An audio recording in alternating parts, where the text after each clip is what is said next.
Guys, so this is BTCUSD, and most people have been talking about this pair. They want to know if it's going up or if it's actually on a downward trend. And yes, there are reasons as to why most of you might expect that it might be on a downward trend, and there are some reasons as to why some of you might think that the market might still be bullish. So here's the few things that we want to analyze and see what to expect in BTCUSD. So for starters, this is a daily time frame, and you can see like this was our high. Once we got to this point, the market decided to move to the downside, not according to how we expected that BTC was going to move higher to zone 35,000, but it decided to come down at this point over here. So initially this was our first low, and then we had this second one over here, and you can see that the market, when it started creating like new lows, it did take out the previous lows, creating a new change of character. And then from that point we saw the market coming up again to this zone, but it did not take the previous high, and it decided to come down.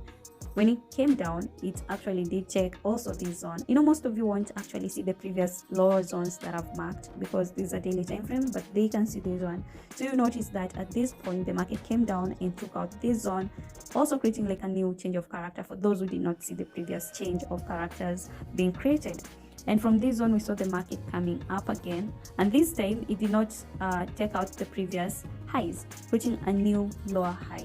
Yeah, and then when it came here at this point, I'll have to clean this now. So when it came at this point over here, we saw like some sort of resistance and some push to the upside, which kind of created some confusion because most people actually thought that now the market had started moving to the upside. But you know, it's never you cannot suggest that something is on an upward trend if the current high does not actually take out the previous high. So basically this was still a downward trend because for multiple reasons you can see this is the pattern that was being created. Yeah, so another thing that you need also to note is that a market can also be called like it's an upward trend or a downward trend if the base or the lower zones, yeah, touch the trend 3 times or even more. Yeah, so you can see like this on the third time it actually broke out of the zone, which clearly indicated that the market wasn't actually on an upward trend. Yeah, okay, so you notice that the market got to this point, went up again and retested this zone. So one of the things that you'll always note is that this is not just any basic zone, but this right here, let me try and draw, or should I, well, let me see if I can get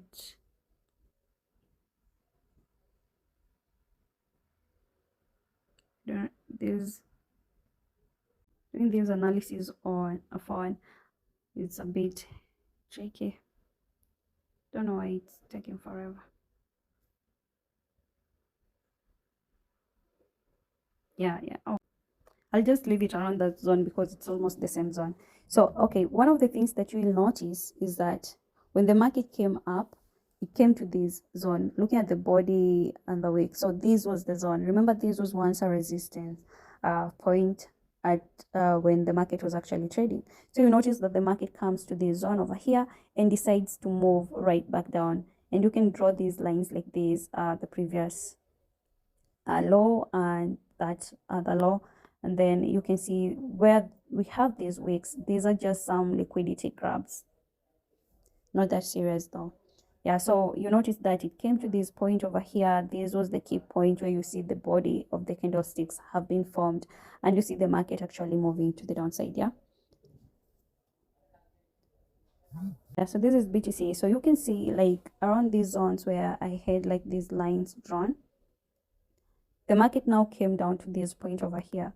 And guys, if you've been keen enough, you will notice that this has been our key demand zone in this market for quite some time. You've seen like market coming up, coming down to this zone, and actually going up and up again. So the market did come down, but this time it actually did take out the previous low, which is this one, creating a new low, which is this one. Some of you might draw the wick. I love working at the body of the candlestick. So it did create like a new low. I'll just mark that one. And then the market decided to retest to the upside.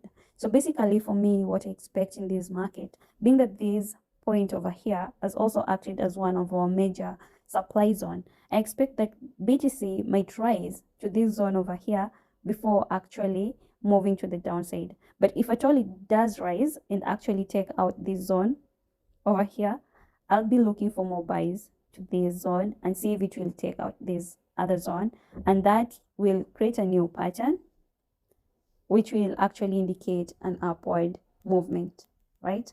But if at all it gets to this key point, so basically right now my key point is where we had our previous supply zones, which is this one, or you can also use this one. Some of you might use this body over here as their key zone, yeah, because if you go right back, you'll notice that it kind of forms that.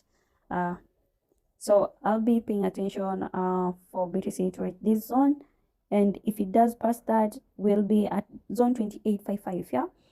So at this point, I won't be so hesitant to taking sell positions until I get like a signal, because the pattern that is being drawn might actually create a different thing. But if it gets to this zone and kind of gives me a sell signal, then I'll be able to enter some more short positions to around these zones. Remember guys that these zones over here, they have some order blocks that were left before, and if at all BTC is not strong enough to push to the upside, it might come down. It might come down to collect a few orders from here before actually racing to the upside, yeah. Because overall, what we expect in this market is that Bitcoin is going to be stronger, you know, it's going to be stronger in the next coming few months or even few weeks from now. So basically that is what I'll be expecting. So right now, this zone over here, then if it does not break out of this zone, I'll be expecting it to move to the downside, creating a new low to collect some few orders that have been left here so that it can have strong momentum to push it to the upside. So that is what I expect. So that is how I actually analyze my market.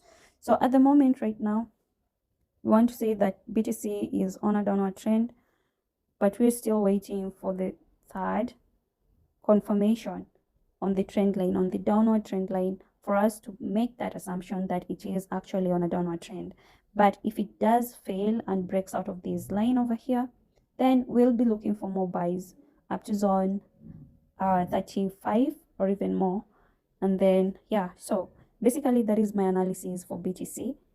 And yeah, that's my analysis. I hope that this video helped. Up until next time.